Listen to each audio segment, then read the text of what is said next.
the MLC Agricultural Natural Resources Committee, and the MLC Education Committee. I am Tim Anderson. I work for the Midwestern Office of the Council of State Governments, and I serve as CSG Midwest staff liaison to the MLC Education Committee. And my colleague Carolyn Orr is here as well, and she staffs the MLC Agriculture and Natural Resources Committee. So we'll get started in a moment on our substantive programming, but just a little background on CSG. CSG is a national nonpartisan association of states and their elected officials. And among the many groups of state officials that CSG supports is the Midwestern Legislative Conference, which is made up of legislators from 11 Midwestern states and the Canadian province of Saskatchewan. Additionally, the provinces of Alberta, Manitoba, and Ontario are affiliate members of the MLC. So the two committees that are leading this webinar today, again, are the Agriculture and Natural Resources Committee and the Education Committee. Both of these committees are made up of all legislators from across the Midwest, and they are led by a group of committee officers that you see here. Two of these officers, Ohio Senator Herschel Craig and Kansas Senator Marcy Francisco, are going to help lead this webinar. First, I want to turn things over to Senator Craig, who is the co-chair of the MLC Education Committee, for a few introductory remarks about the webinar. Senator Craig? Yes, good morning, Tim. Thank you, and thank you to my legislative colleagues and everyone else on today's webinar. I also want to take a moment to recognize the work of our three speakers for today's webinar. Thank you for taking the time to share your experiences and expertise on farm to school with us today. As legislators, we are always looking for win-wins. We see the promise of farm to school being a win for our local farmers, our local schools, our local students, and our communities. That is why our two MLC communities have organized this webinar to learn more about farm to school policy options for states and best practices. I will now turn things over to my legislative colleague, Kansas Senator Marcy Francisco, who is co-chair of the MLC Agricultural and Natural Resources Committee. Senator Craig, thank you. I'm very excited to be part of this webinar and learn how state leaders, we can help connect local farmers and their products to our local schools and students. Today, we're going to hear about innovative state programs and investments, including some of what's happening in two of our Midwestern states, Nebraska and Michigan. We hope this morning's presentations spur plenty of questions and discussions. So please be ready to share and participate with your perspective on farm to school. Before we get started, I want to remind you of a few things. First, today's webinar is being recorded, and a copy of the recording will be made available on the CSG Midwest website. Because of that, we ask that you please mute your audio when you're not speaking to help reduce background noise. Most importantly, we hope to have active participation and discussion this morning. Please type questions in the chat or raise your hand at any time. So again, we appreciate everyone joining us this morning. We want to extend a special thank you to our three featured speakers.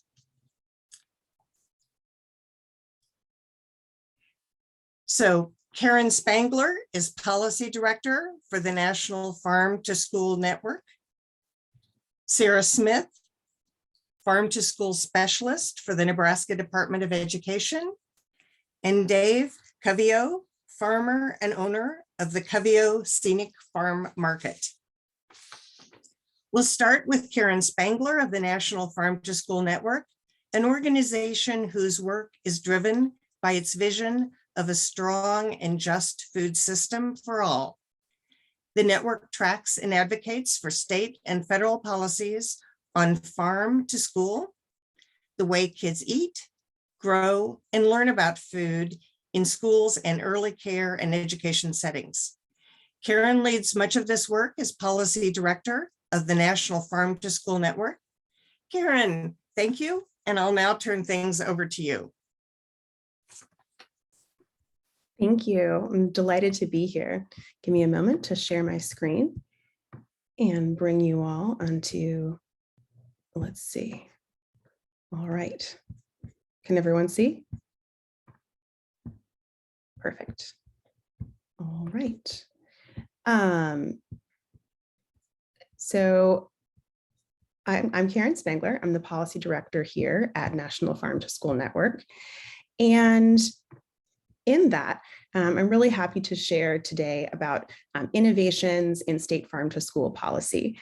We work at the federal, state, and local level.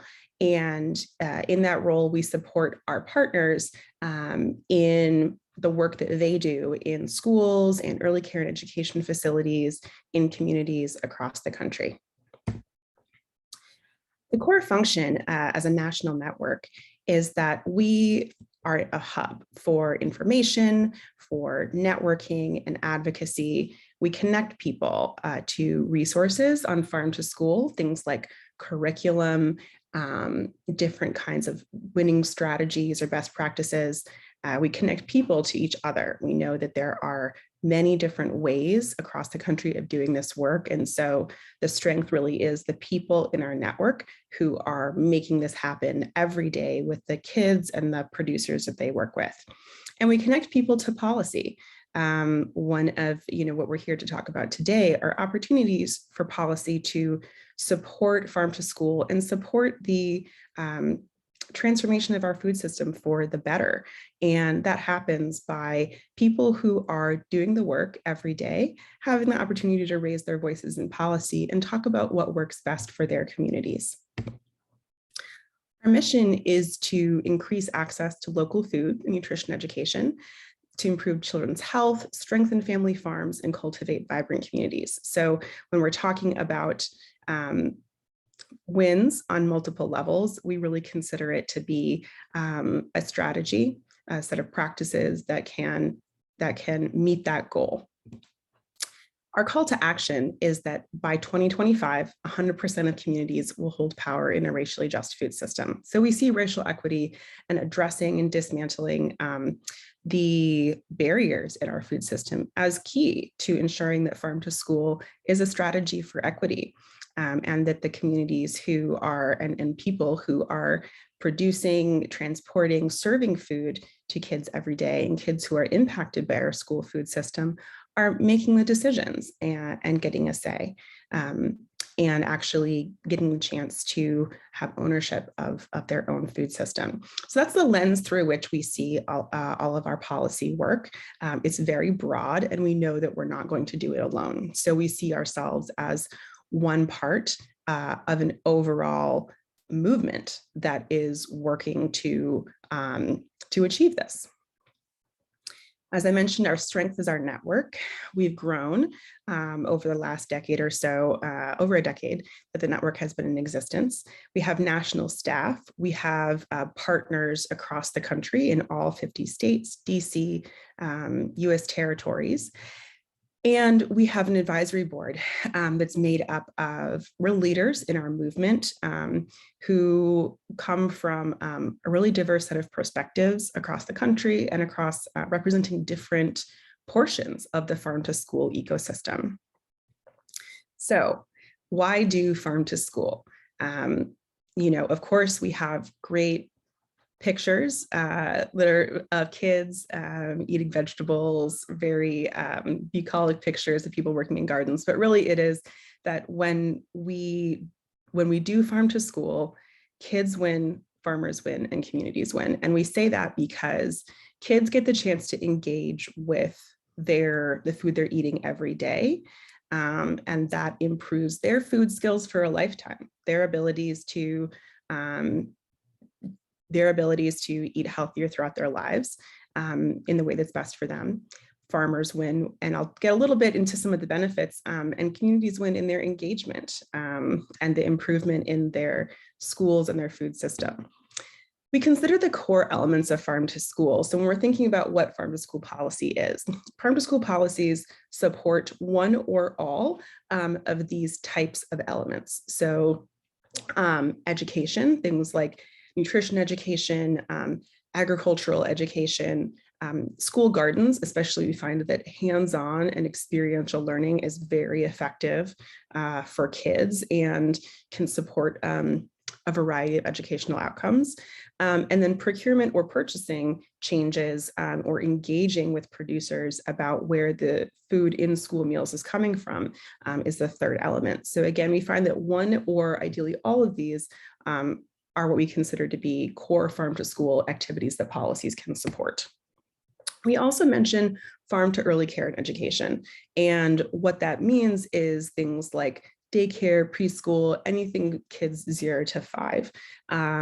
And we see that, you know, hands-on is such a great tool for the littlest ones, and that the eating behaviors, I can attest myself as a parent of very young children, are shaped very early in life. So, you know, this is the time. So we also, there's a lot of people who are, when people think farm to school, they might think K to 12, but we know that it's most effective when it begins even earlier.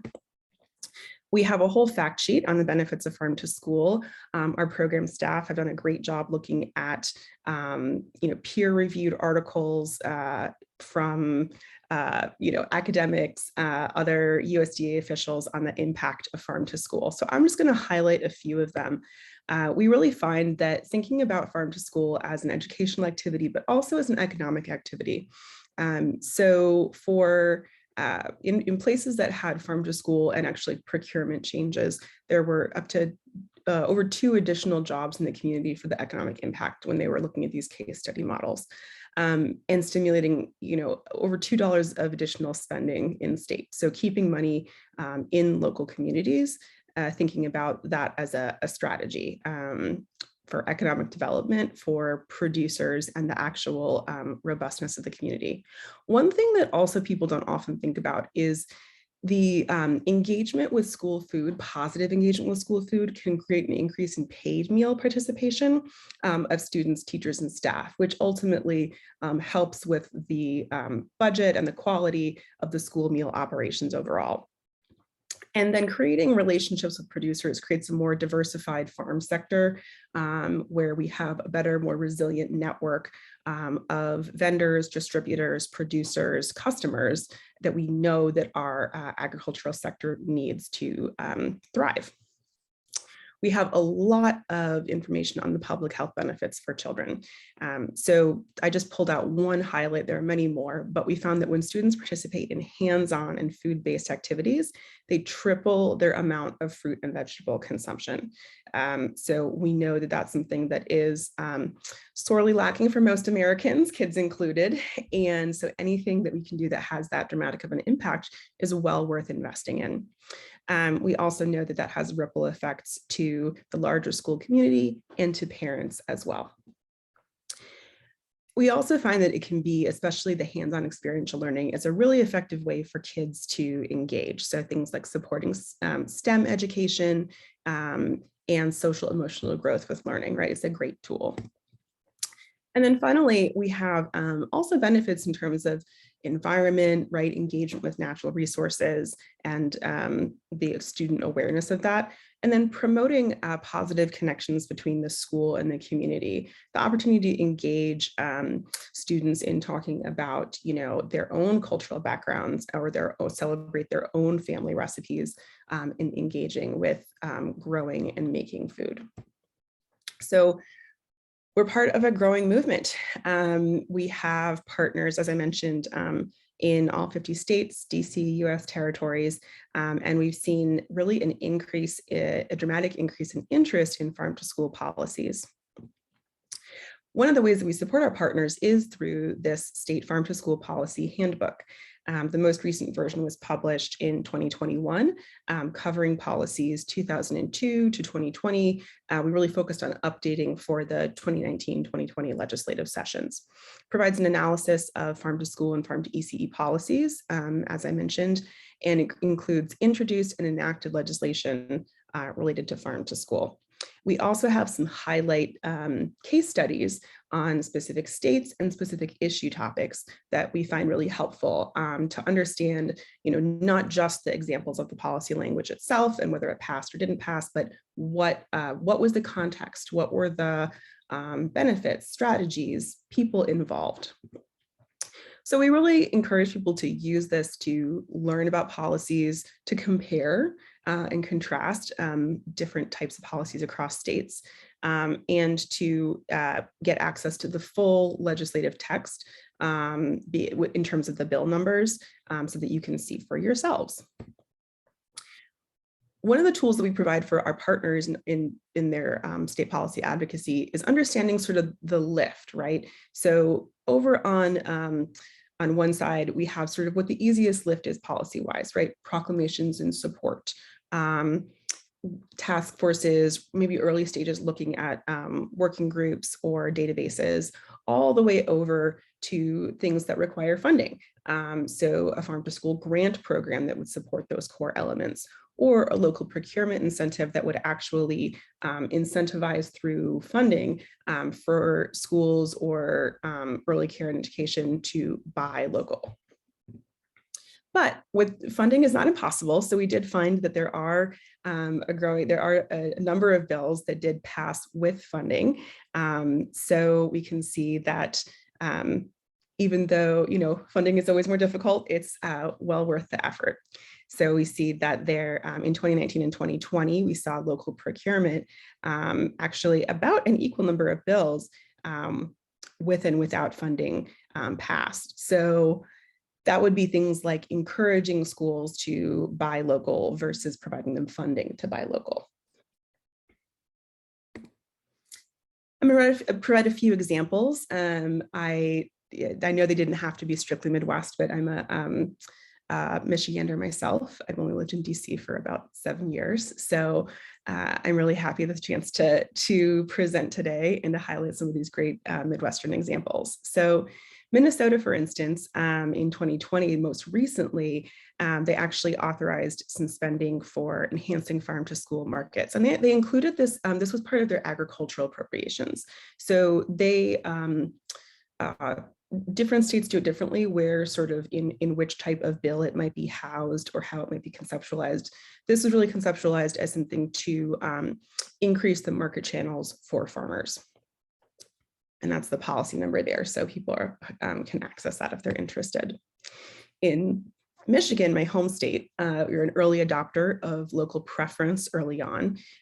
So initially directing schools to have a procurement policy, allowing simplifying buying procedures. So that's one thing that a lot of people aren't aware of, is that public schools, and schools that are participating in the National School Lunch Program, they have to abide by a pretty strict set of public procurement guidelines. And every state has a different purchasing threshold over which those apply. So by raising the threshold under that, it allows schools to have to have more conversations with producers, to buy more directly, and to engage producers who might not be willing or able to go through a really big competitive bid process, because we know that that's a big barrier. And then, so in providing resources to support farm to school procurement procedures. So those are some of the policies that do that, listed under there. They also have had, since 2016, a 10 cents a meal procurement reimbursement and procurement incentive. So it provides an additional reimbursement of 10 cents for meals that, for not just what schools spend on Michigan fruits, vegetables, and legumes, for up to 10 cents that schools apply for.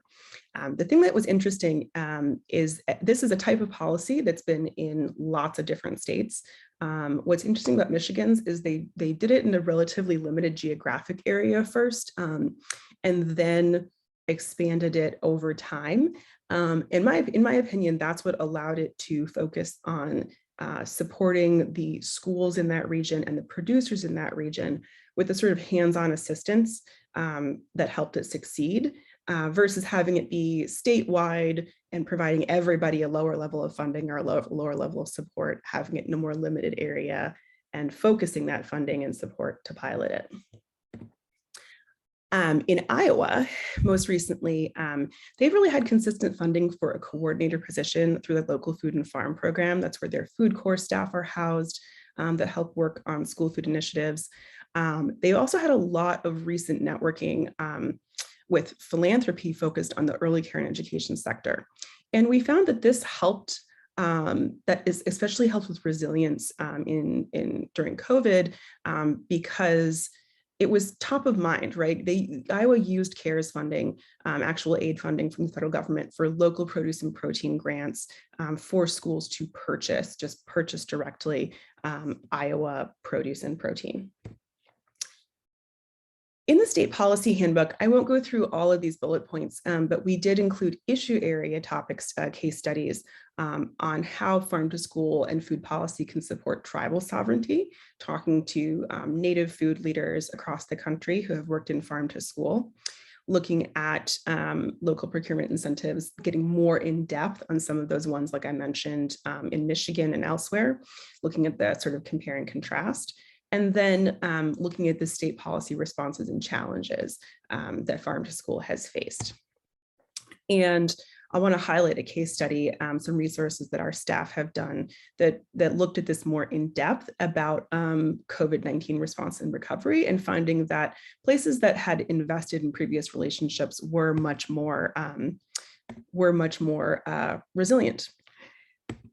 And then as a tool for our partners, we actually have, and the public, it's on our website, we have a map of policies that have been newly introduced in the current sessions on child nutrition, producer support, farm to school, farm to ECE, and looking at scratch cooking, school wellness, and food service worker labor policies.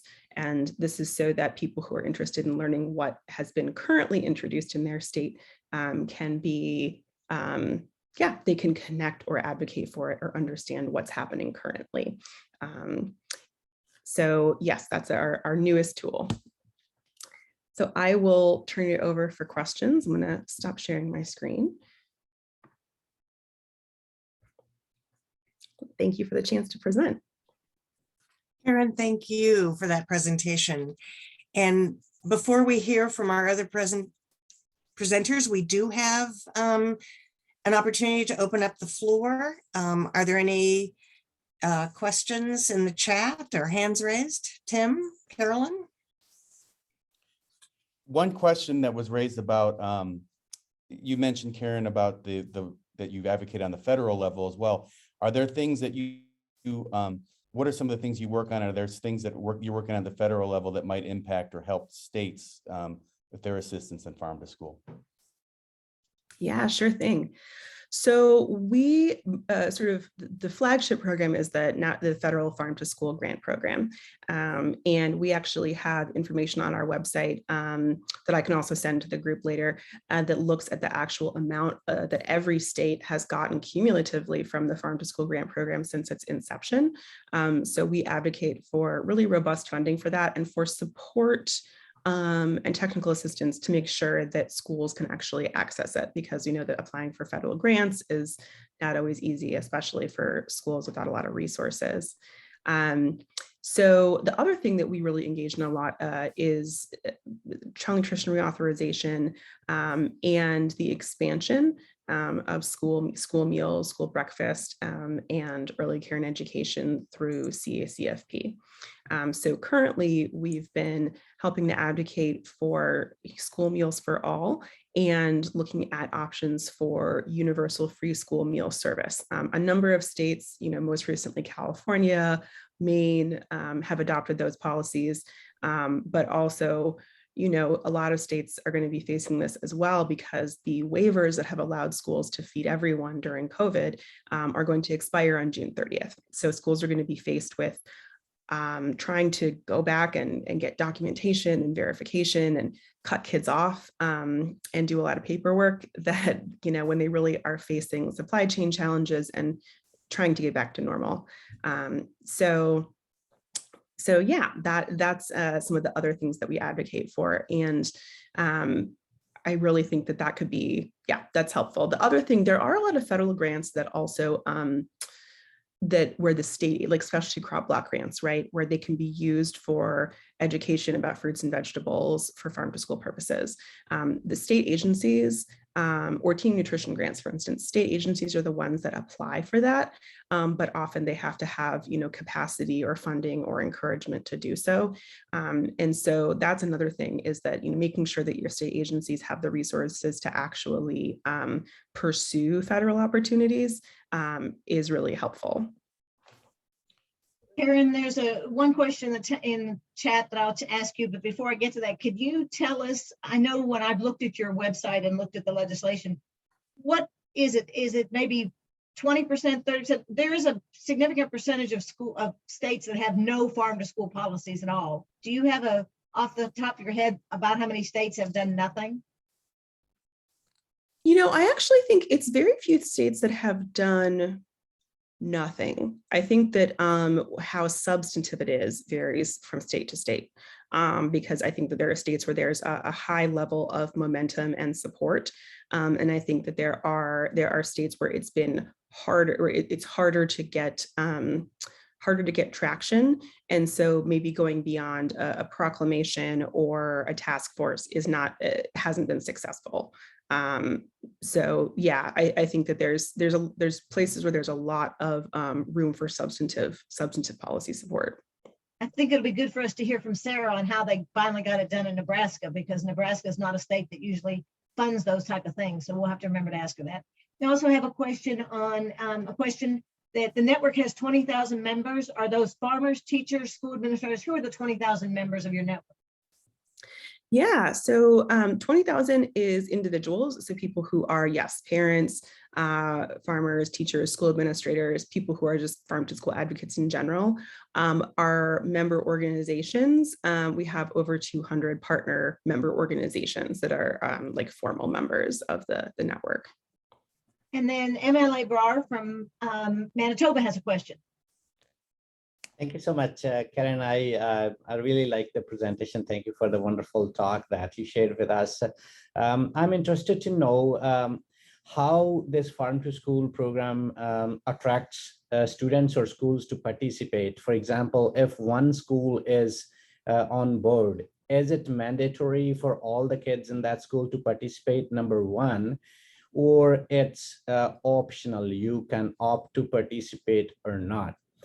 But my main question here is, are there any studies that indicate the participant versus non-participant kids' learning outcomes? What's the impact? Anecdotally, I think it's better for kids, but is there any data? Yeah, sure thing. So I think that there definitely are studies on participant. I don't know if they've been done in a sort of a test control way in terms of participant and non-participant, like double study at the same time, but I know that there have been before and I think that they were modeled as before and after evaluations of a farm to school intervention. In terms of participation, so I think that farm to school activities can look really different depending on the individual needs and communities. So, I mean, for a kid in a class, if your class creates a school garden and does an educational curriculum around it with farm to school funding, I mean, I guess if you're a kid in that class, it's mandatory, but it certainly wouldn't be mandatory that all of the schools in the district participate necessarily, unless the project had been modeled that way. So yeah, depending on what the projects are formulated or what they've applied for funding for, it can look really different. For the procurement incentives, those are normally opt-in or application.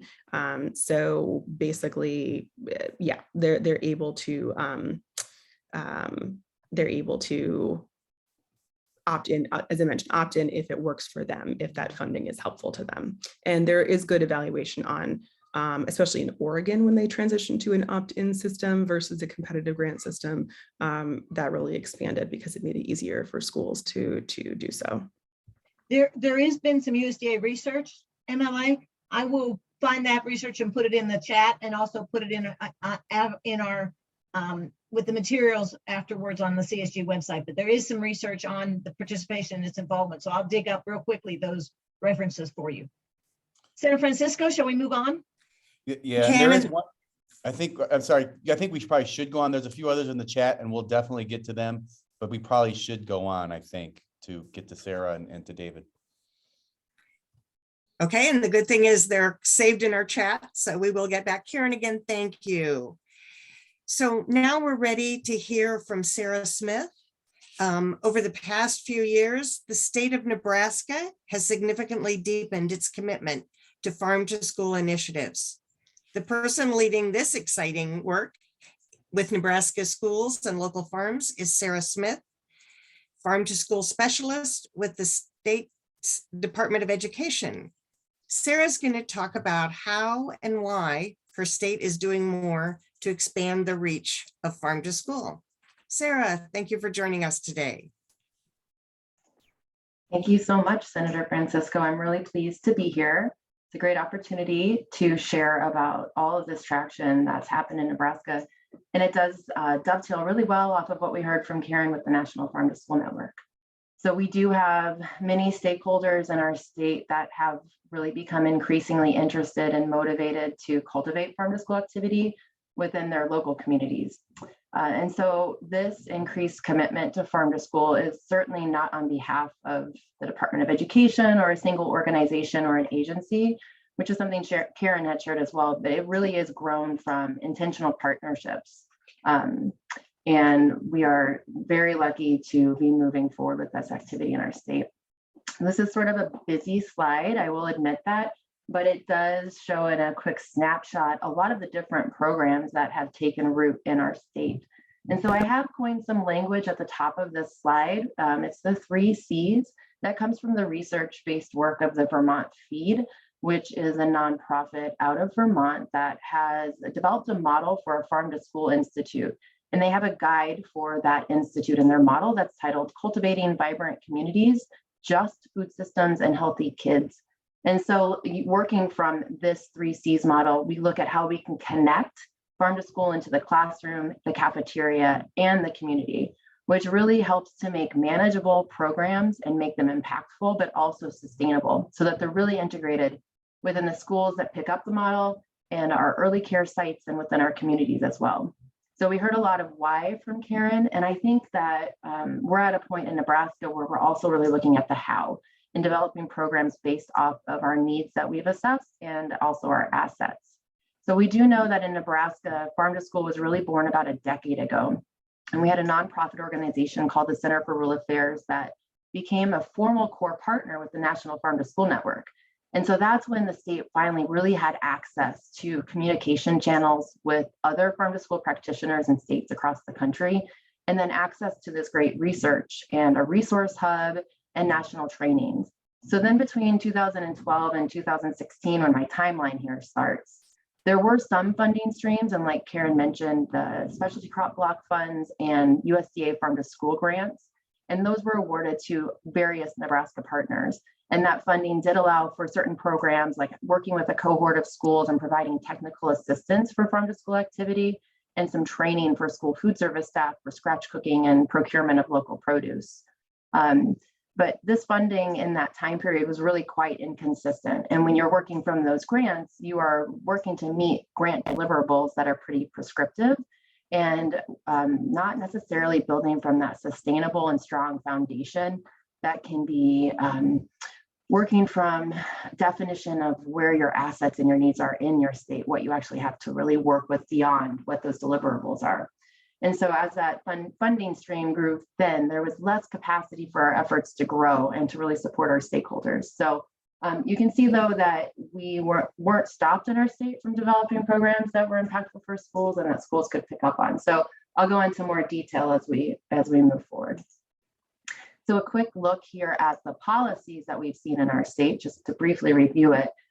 The first policy that is really on the books that was relevant to farm to school was in 2009 when Senator DeVos drafted for an interim study to happen in our state, and that brought together a task force.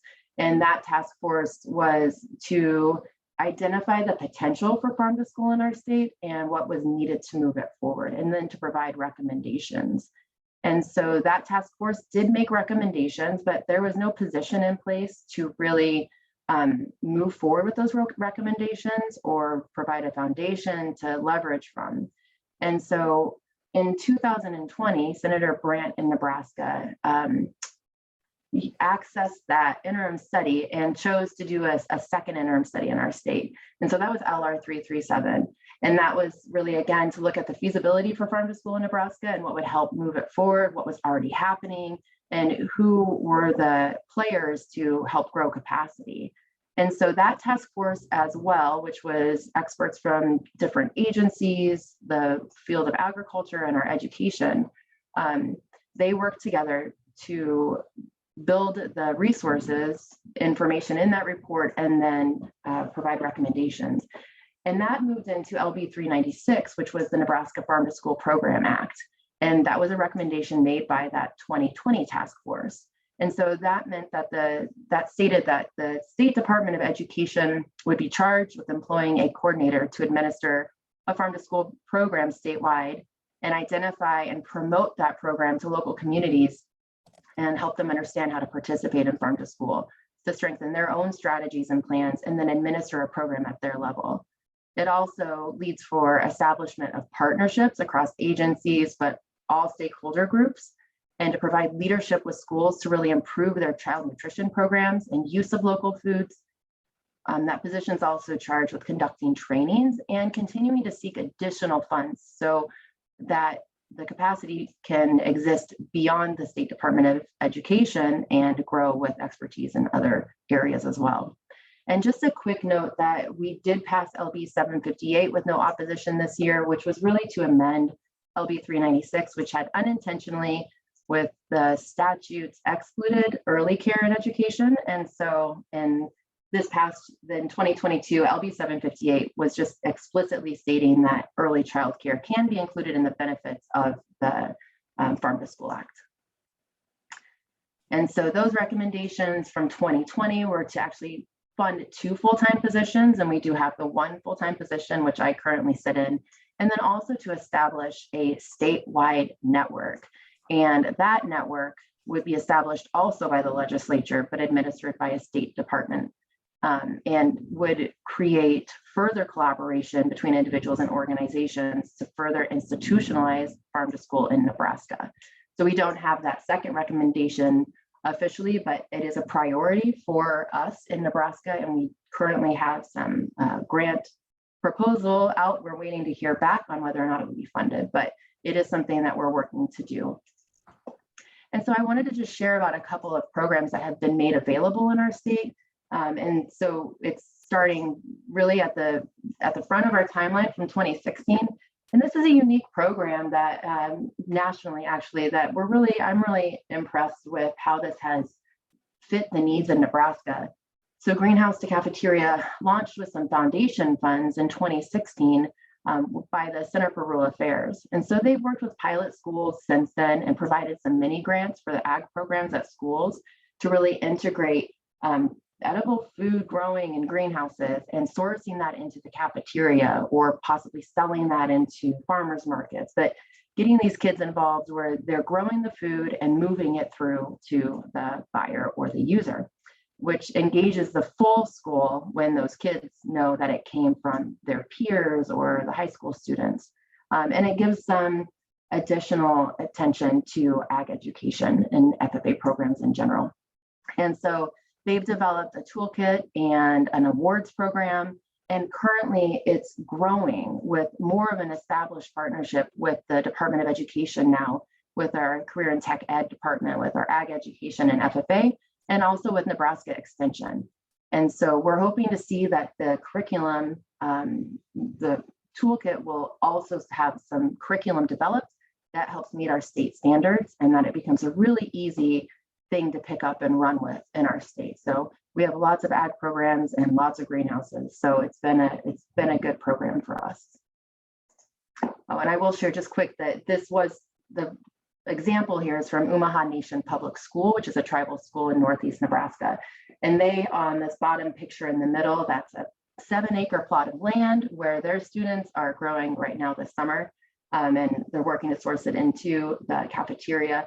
But they also have a medicine garden on this bottom left, and their elementary students and middle school students with nature-based outdoor education are utilizing that greenhouse in the top left and also that bottom right corner. It's phenomenal the impacts it's having on that school system. I'll also mention that a grassroots effort that has been done on behalf of our local level communities is Nebraska Beef to School. So we are an ag state, and beef is our top agricultural commodity. And so we're seeing a ton of interest come from parents and school board members, from local ranchers, from the cattlemen. And they are the ones that are connecting with the school food service and helping to make it feasible for that school food service to use that local beef. So there can be some barriers and challenges to changing a school menu, to making edits to how you're bringing in beef that's not processed or pre-cooked. And so they're having to learn new skills. And they're also working with organizations like on the bottom left, we have the Farm Bureau that's all helping to procure that beef and handle some of the sales for the school food service director and the delivery. So when we see beef to schools take root in our schools, we're seeing that it's their first step into farm to school very often. And from there, it continues to grow. And so then we see more activity with gardens and more activity with local produce coming into their school meals program. So it's a great opportunity to engage that community really fully. And just a quick look here at the activity that we know is happening. It is statewide. It's not just rural. And we have some limitations when it comes to processing facilities, especially with supply chain issues right now and with COVID. But there's tons of interest, and we hope to see that this continues to grow in our state. So another program that was developed, this one was in 2017, we developed Nebraska Thursdays with USDA Farm to School grant funds. And so this program is really meant as a promotional opportunity for schools statewide to kind of have something that they're all working on together, that they can promote and have some training. There's lots of promotional materials we put together. But what this does is it looks at the entire tray, at how much can be sourced locally on that entire tray, and then promoted out on the school meals program. And so we see fruits and vegetables, we see meat alternates, we see dairy, we see grains. And then on the bottom left here, we see that FFA group was also involved in growing some of this food. And then they were there to serve the meal in the cafeteria the day that they did a Nebraska Thursdays kickoff.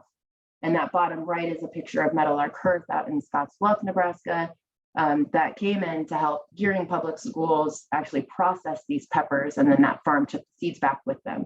But there's just a lot of innovation and a lot of creativity to make these programs happen.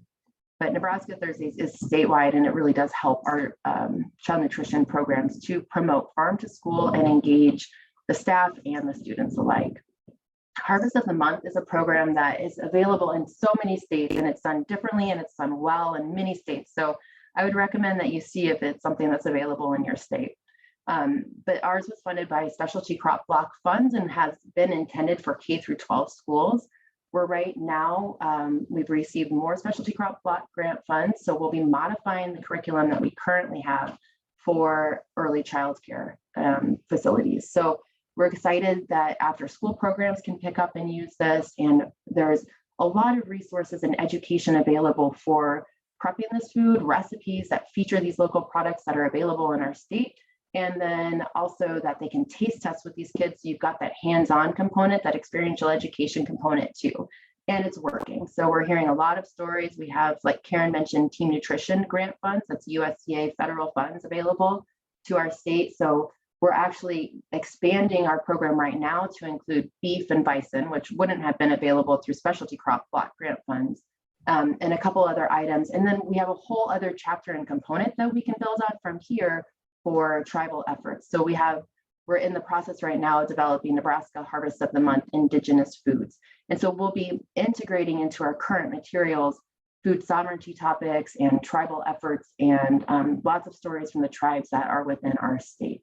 So it's been a great opportunity for us to make modifications and adapt for the different educational facilities in our state. We also participate in the Crunch Off, which is a competition. So for USDA, Nebraska is actually in the Mountain Plains region with Missouri and Kansas as well. But there are many Crunch Off competitions in the Midwest region too. And I will say that, well, I'm not going to call anyone out, but there are lots of great Crunch Off competitions, and everyone is, and at least in Nebraska, we invite everyone to sign up and participate and be counted for the Crunch Off. So we have a lot of opportunities to share about how to connect to local foods and how to engage those students in doing a taste test and talk about what's available locally. So it's been a tremendous program for us, and we have been the champion 3 years running. So we're hoping to keep that going in 2022. And I'll just close with, well, 2 more programs we have to just address quickly, but this is that institute model that I was sharing about from the Northeast. And Nebraska has also picked up this model, and we held our first institute this last school year. So we are just closing out with the schools now. And so we brought on 8 teams to work with coaches and to provide action planning and goal setting and do some peer networking, which really built their capacity at the local level to infuse farm to school efforts in a way that was meaningful for them.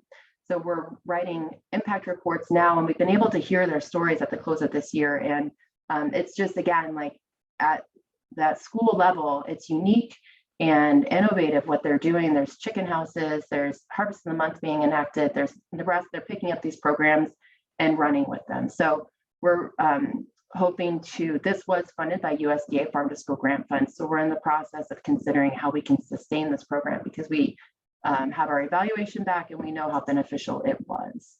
And it did engage multiple interdisciplinary school stakeholders.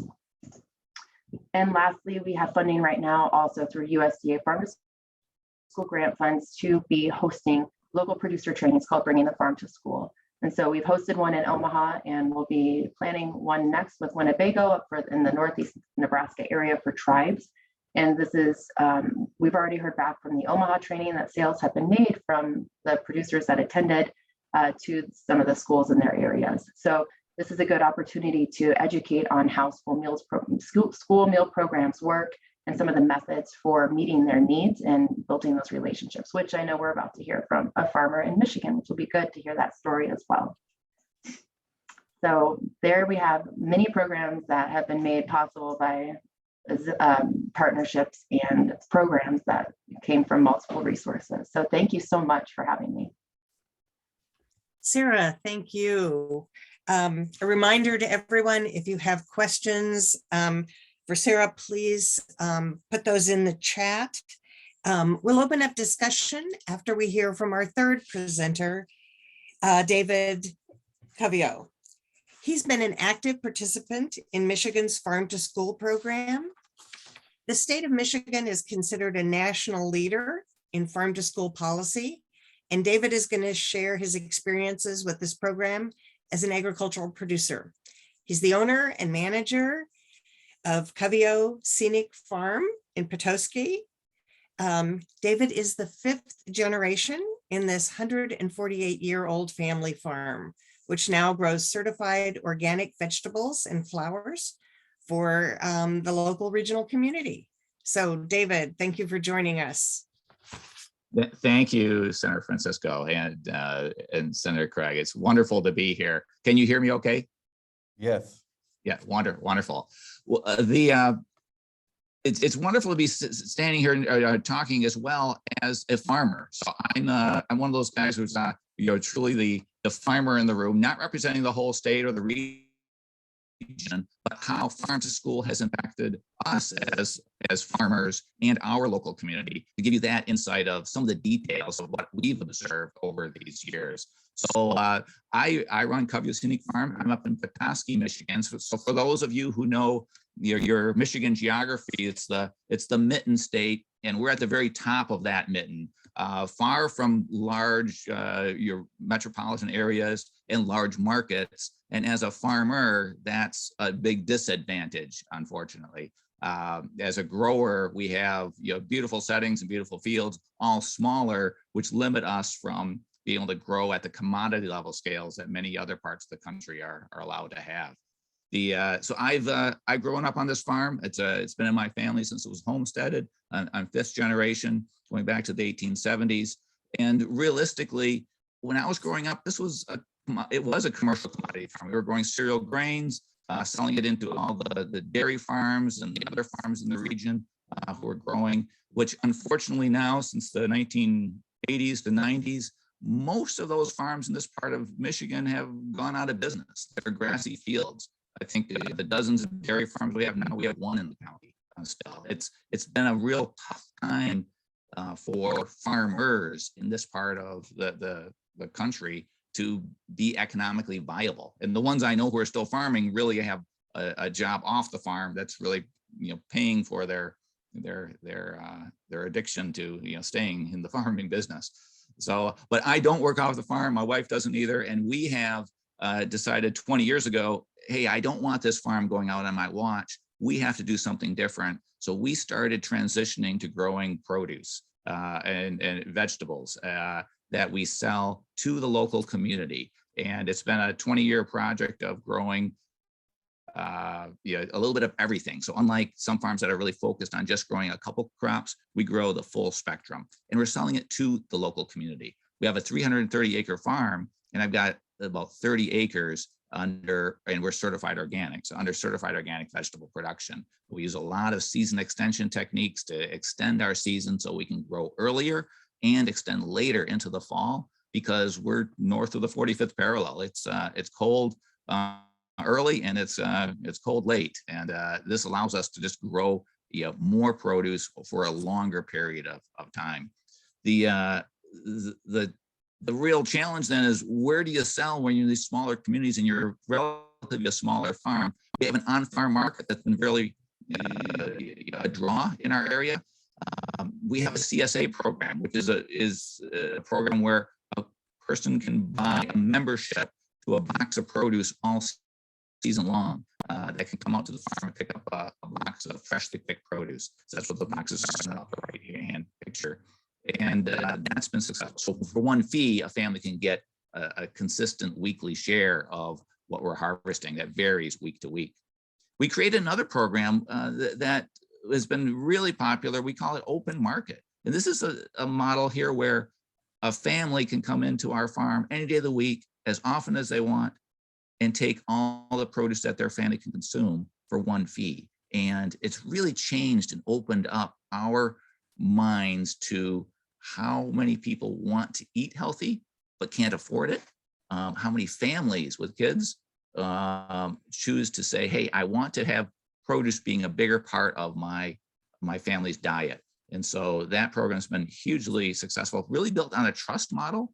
And I found that despite what we would think, people are generally honest, and they don't abuse the program. And quite honestly, the number of people who have come in and have changed their whole nature of health, the health outcomes have been amazing. And it keeps really invigorating us as farmers when someone comes in and says, hey, my doctor said to go eat more produce. I was on 6 medications, now I'm on 3. Someone else said, hey, I've lost a crazy amount of weight because I wanted to. I'm changing my diet to do it. And it's bringing out really healthy outcomes in that way. But we also sell a lot into restaurants, into retail stores, institutions, schools, which we're going to talk about, and some wholesale. So we're kind of a large enough farm to do a fair amount of growing, but we're not so large that we can go back a semi up to a large distribution center to provide produce there. A little view of our on-farm market, which is our central hub on our farm. But we do sell a certain amount of volume out into the larger markets. We're kind of one of the larger small farms, if you want to think of it, in northern Michigan, growing vegetables. So farm to school for me started because we're up in the northern part of Michigan. There's a lot of tourism up here, and we found at all the farmers markets and other venues that produce sales direct to the consumer are really big in the summer. But then once you hit Labor Day and kids go back to school, your demand fell, significantly. And it was unfortunate because the produce we could harvest and produce in September and October was some of the best of the whole season. So here we had this huge ability to produce even more produce than the peak of the summer, but yet the market was slowing up. And we started exploring ways to develop markets with schools, because obviously schools are putting on a lot of meals, but yet there was no arrangement, no way to get into the schools in those early days. And the more we looked at it, the more we coming up with this challenge was, yes, let's see if we can build this relationship. So it started 10 plus years ago, quite honestly, with my knocking on doors of the various schools in our region saying, hey, I grow all this great produce. Can I sell you some? Can you use some? And I'll be honest, it was not a very positive reaction. I knocked on doors and I heard every reason why they didn't want to buy produce from me that you could hear. It's like, now we don't have the facilities to do it. We just kind of heat and serve food. We don't have the staff because your lettuce we have to wash. I've been cooking this way. The lot of folks who say, hey, I have my system, my plan, and it doesn't involve local produce. And I've been doing this for years. So no, thank you, but sorry. Or my budget is really tight. I heard that a lot too. But I did have some success, and it was with a few cafeteria folks who really wanted to see change. And these were food service staff who said, yes, let's figure out a way to do that. And then we started digging carrots all winter in our high tunnels and taking it to these schools. And they started saying, gosh, these are the sweetest carrots I've ever had. The kids love them.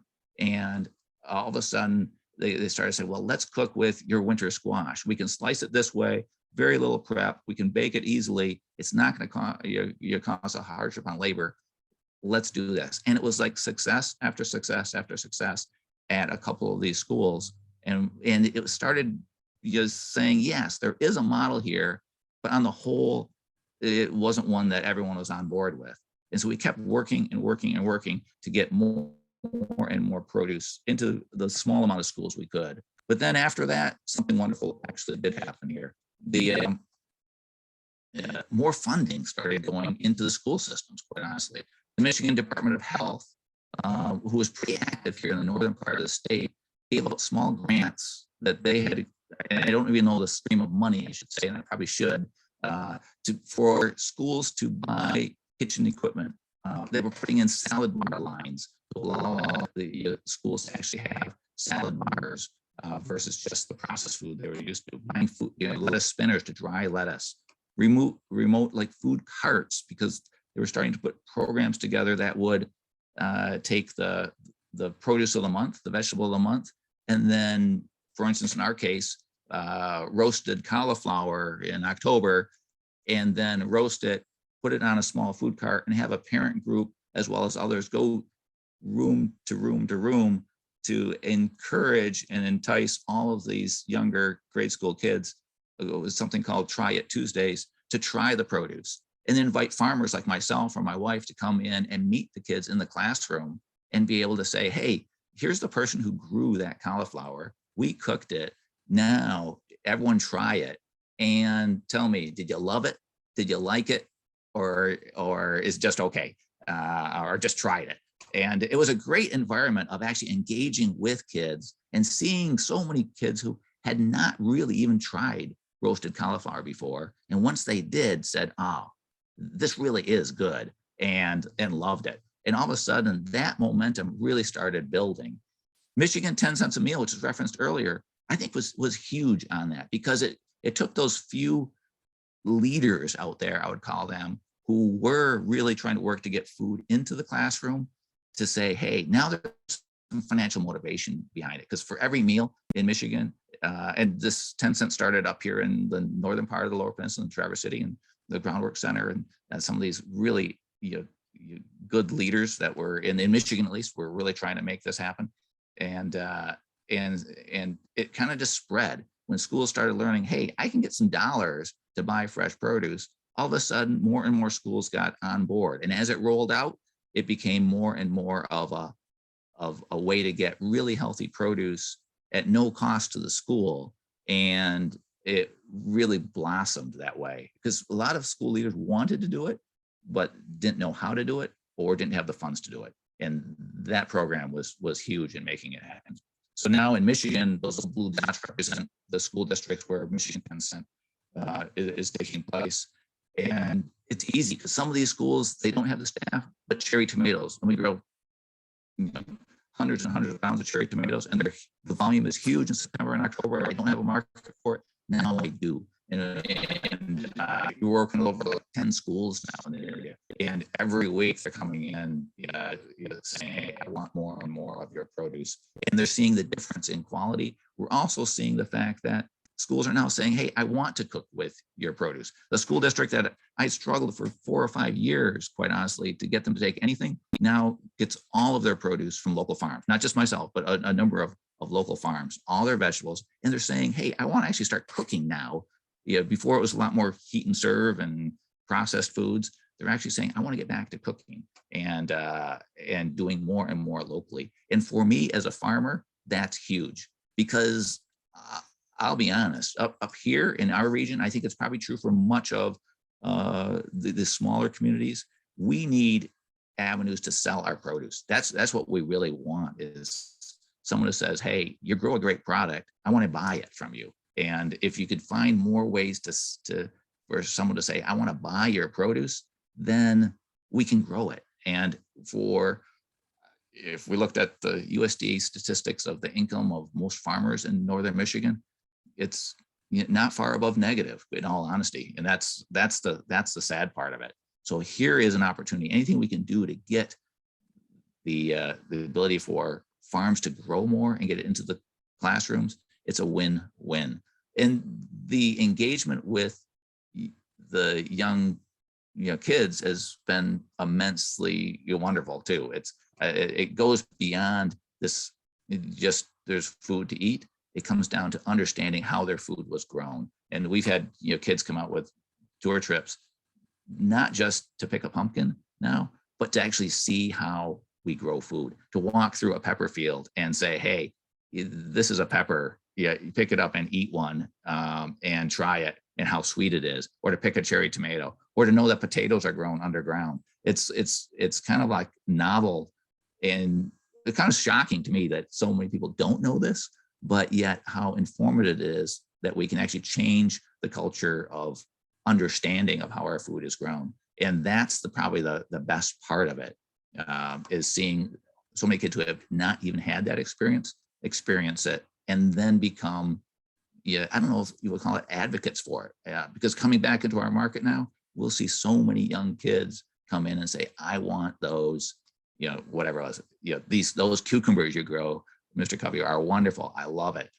Can I get some of those? And with these other programs that we have on the farm, it's changing the way we have families eating. And that's a real positive from my standpoint.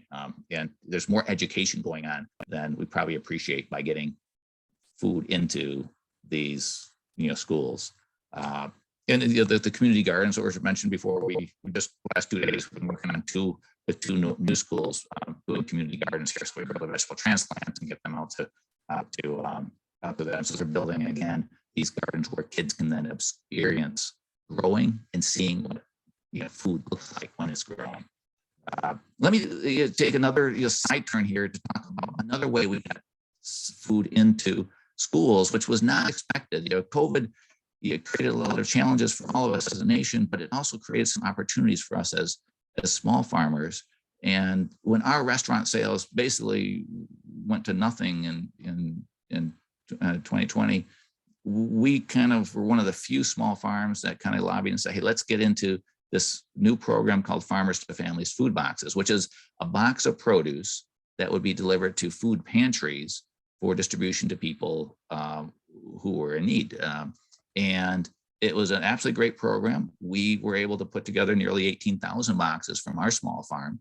And our boxes were a little different than most because they were like our CSA boxes. They were a little mix of everything we grew, as well as a dozen other small farms in our area grew, could be collated together, fruits and vegetables, and distributed through food banks. But we also, as a program went on, started distributing them through schools. So all the school districts started saying, hey, for all the kids that are on free and reduced lunch, we'll send them home with a box of your produce. And it turned out to be a great vehicle for getting more healthy food into the families who need it most. Because granted, they could have gone to the food bank, but often it's a certain portion of the population doesn't go to the food bank to get their food. But when they're picking up their kids at school and you can walk out with a box of produce, it's like one stop, pick up the kids, grab the produce and go. So once a week, it was a great way for us to get more healthy food into the people in need. And quite honestly, for me as an organic farmer, I know that we were harvesting much of that produce the day before it went into the box or the day of it going into the box. And here, these folks were getting, I kind of view, healthier, fresher, produce than any, well endowed, person could at any other grocery store. So you're getting the best produce are going to the people most in need. So it's a wonder program, and I think it's a new opportunity. We continued that last year, even without USDA funding for the Farmers to Families Food Box, which is now not in existence. Where schools were saying, hey, let's continue this in some model. And then it continued even further with, and this is like an example of some of the stuff we're putting into these boxes. So it's a small amount of a lot of things, but a really good mix of produce that most families could work with. And then for certain things, we would put in recipes. And there's a lot more we could do to actually engage in the cooking of produce, but a lot of mixture of produce that would go out, and people just really appreciated it from that standpoint. The last year, when the USDA funding was gone, we continued with one of our senior centers, and this is I use a senior center model because I think it's applicable to schools here as well. It could be schools or seniors. When the senior center lunch program was shut down, they said, yes, we don't have those Farmers to Families food boxes, but can you make us some more this year and we'll pay you, since we're not going to pay for these lunches. And this is the kind of stuff where we can grow a wide array of produce. You collect it from a number of different farms in our region and harvest it truly fresh, put things in. There's tomatoes in these boxes. There's head lettuce and there's lettuce mixes, things you can't ship and keep fresh very easily and mixed together, where most of those other boxes over time with the Farmers to Families turned out to be the commodity crops for the lowest price, and they didn't look like this at all. The ones I had seen, it's lots of potatoes and onions and carrots and things that could be shelf stable, but there weren't a lot of heads of lettuce and fresh greens in there or tomatoes in there. And I think we have an opportunity here when it's truly local and small that we can do this. So one option is I really like is continuing programs like this that allow families in need to get really healthy produce that can change diets, that can change health outcomes long term, and insight into eating healthy. So it's kind of, from that standpoint, a really positive opportunity. There's no funding for this right now. We're not planning to do this because there's no funding right now for continuing these types of programs. And this is an example of how those boxes went out. This is happened to be through the senior center, but again, this is exactly how we look at the schools as well. Kids coming in, kids hopping in the cars, boxes going in the car as well for the kids that were on that list to get a box. So great opportunities for simplicity in distribution as well. And I'm going to throw this out. Even I know we're talking farm to school, but there's a bigger picture here on produce to school, produce to seniors. But it's really about health from my standpoint. The idea of so many people coming in that I have observed over the last few years, how they are truly changing their habits of eating because they want healthier outcomes. And I don't want us to lose sight of the fact that these decisions of getting healthy produce into families from a farmer's perspective really impacts the quality of our healthcare and how much money we as a country can save if we can convert more people to just eating healthier. There's so many unwritten benefits, I think, that are going to come from us changing our culture and eating to just eating healthier. And starting with the young kids is wonderful because I see it, but I'm seeing it in our farm market more and more every year. And the more I see it, the more I just become a believer in it that, gosh, we are doing something good when we can get healthy food onto people's plates. And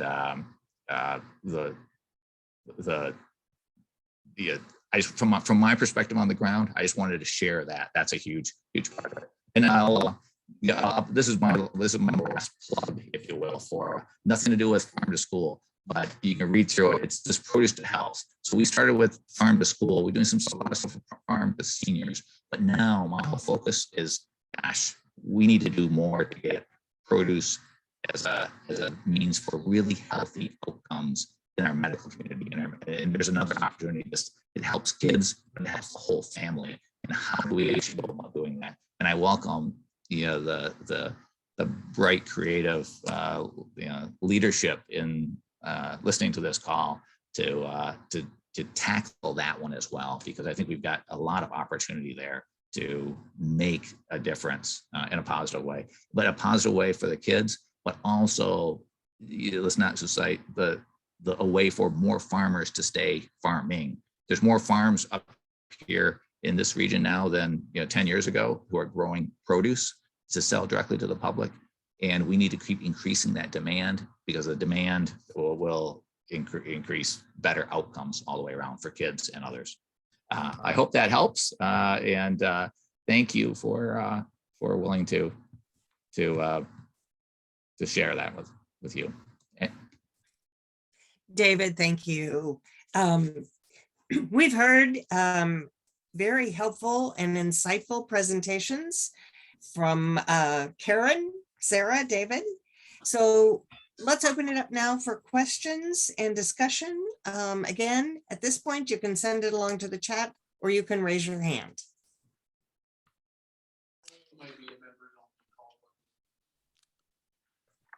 Carolyn, do you want to, we had a few in the chat. Carolyn, do you want to? I'm sorry, I was on mute. And we Okay. have two waiting for us. Representative Mary Gonzalez from Texas, or her LA chat, her LA. One of you's on there, right? Ted? You're opening it up for questions. If they don't come on, I'll go ahead and ask a question. His question, or her question, Representative Gonzalez's question is, what really is local? They're in Texas, so I'm sure local is different in Texas than it is in New Jersey.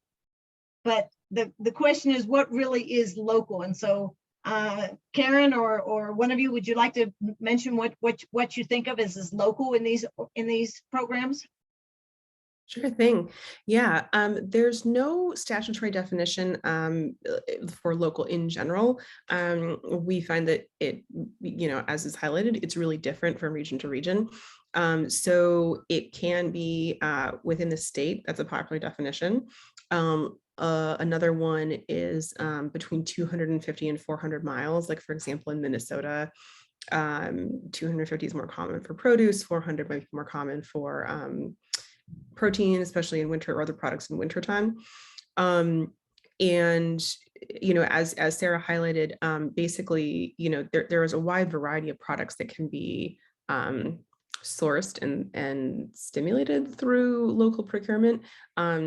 So it can be fruits and vegetables. It can also be legumes, dried beans, as is in some instances in Michigan. It can be proteins, beef, as Sarah talked about. So yeah, it varies from place to place. What is the most appropriate definition? There's flexibility in So it varies by individual policies. There's no single definition. It's kind of like the same question we've had with what is local and all kinds of other things we've worked on. This is not, thank And Carolyn, I want to Yes. make sure we get that second, there was a little bit more to that question too, but, and it's kind of an interesting one too, about, we've talked a lot about connecting kind of existing producers, existing activity to local schools, but is there a part of this where we're thinking about ways of increasing local production? And is that part of the work that either, we're seeing in individual states like Nebraska or Michigan or Karen nationally in terms of just trying to increase the amount of local production going on of, say, healthy foods? well, and I think one thing for all those of us that are farmers, David, and some of the others of us, we know that if there's a market there, we'll try to meet it. And so if they see David being successful, they'll say, maybe I can try that too. Or if we always try to meet markets that if we can, we grow beyond what we usually can. I believe the next question we have is from Senator Taylor from Wisconsin. Do you want to unmute yourself? And thank you so much. I put a couple of questions in the chat, and the last speaker did speak to one of them. So in particular, I was asking about what's being done to think about this more in urban settings in order to take even smaller plots of land than many people have thought about and using it in a way to produce volumes of food that people had not imagined necessarily before. And I'll add to that, and how are we thinking about that in especially urban settings for indoor growing type of ideas? And then I'll end with the health piece. The health piece creates a pathway to sustainability for some of the funding concepts that were spoke about, so that it can become a part of prescriptions that doctors give for individuals in order to be able to have healthy food. There was a very, very, very small project that's done in my area.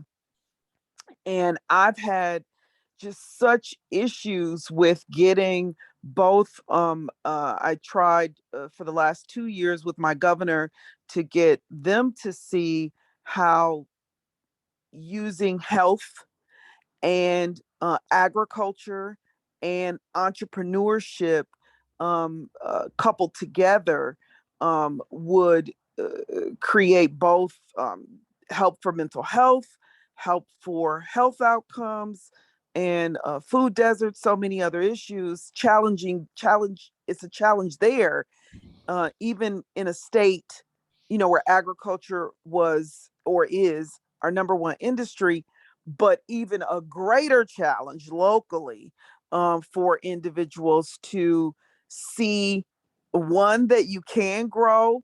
It's not as difficult as individuals might think, and that the outcomes can be so successful. So the health industry, seeing that with dietitians and nutritionists, and that intersection, I'm wondering, has there been efforts to bring people together to have those conversations? Because that education, I think, can help.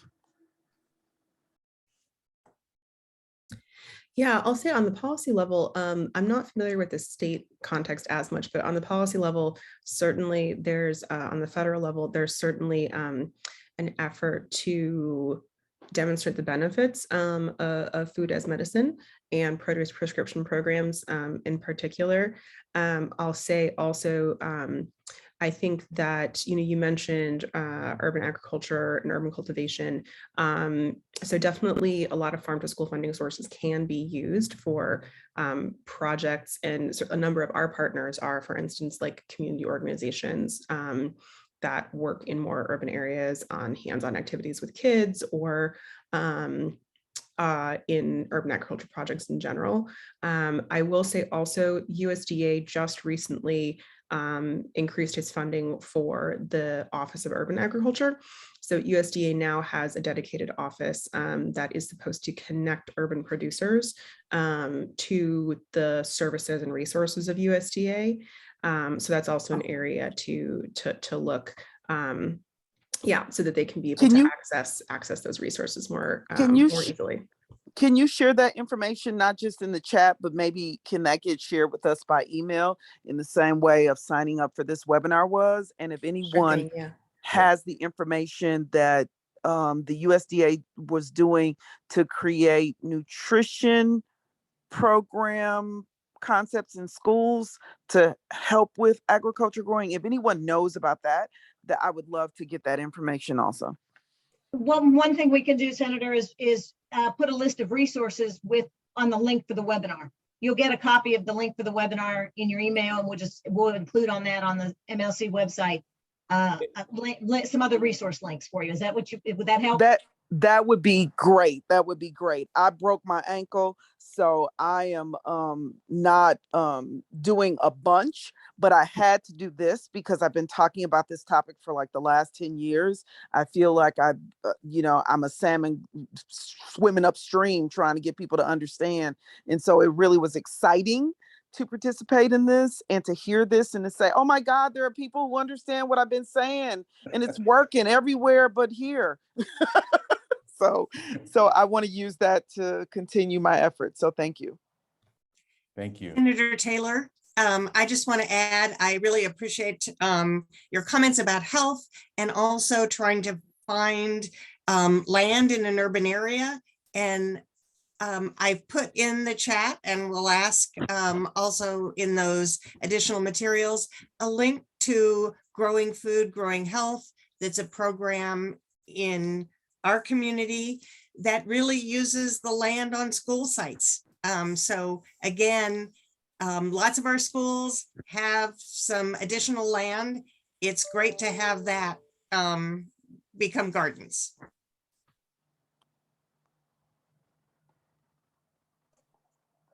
That sounds great, and I appreciate it. I want to end with and so let other people have an opportunity that we have to not just think about growing food, but also connect this to forestry, or should I say arborist work or trees, and thinking about fruit-bearing trees and the correlation between harvesting that fruit and using that in ways, yet again, that will give people access, especially in food deserts or, so there's just so much. There's just so much. It's like the ever-ending blooming onion is what I tell people, of resources, of possibilities that can happen in agriculture, both in food as well as in fruit-bearing trees.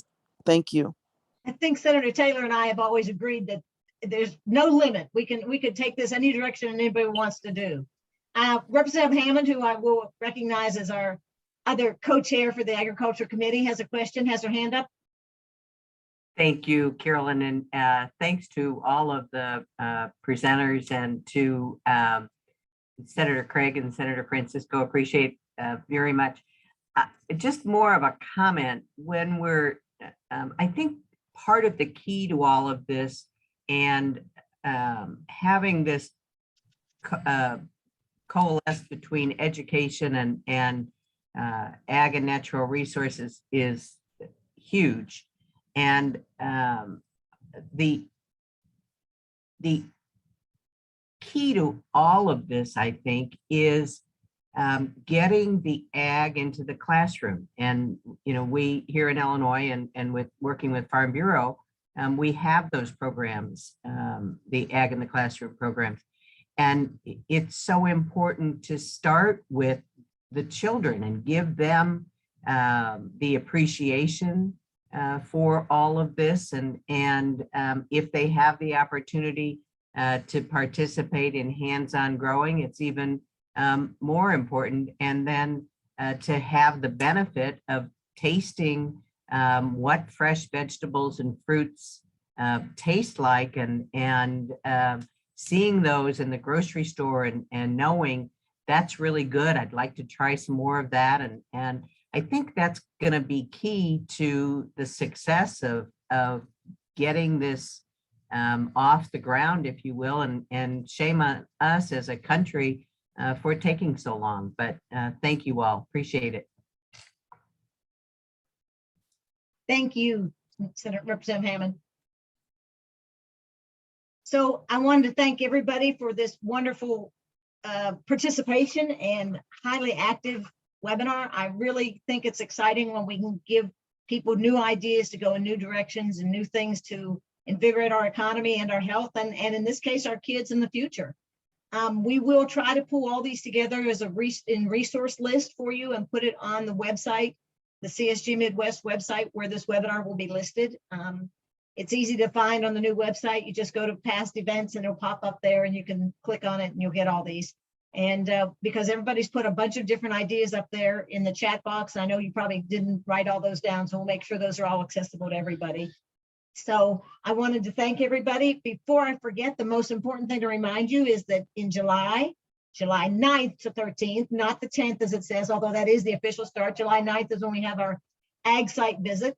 We will be in Wichita, Kansas with Senator Francisco and Senator Carolyn McGinn for our annual Midwestern Legislative Conference meeting. You can still register and get in there.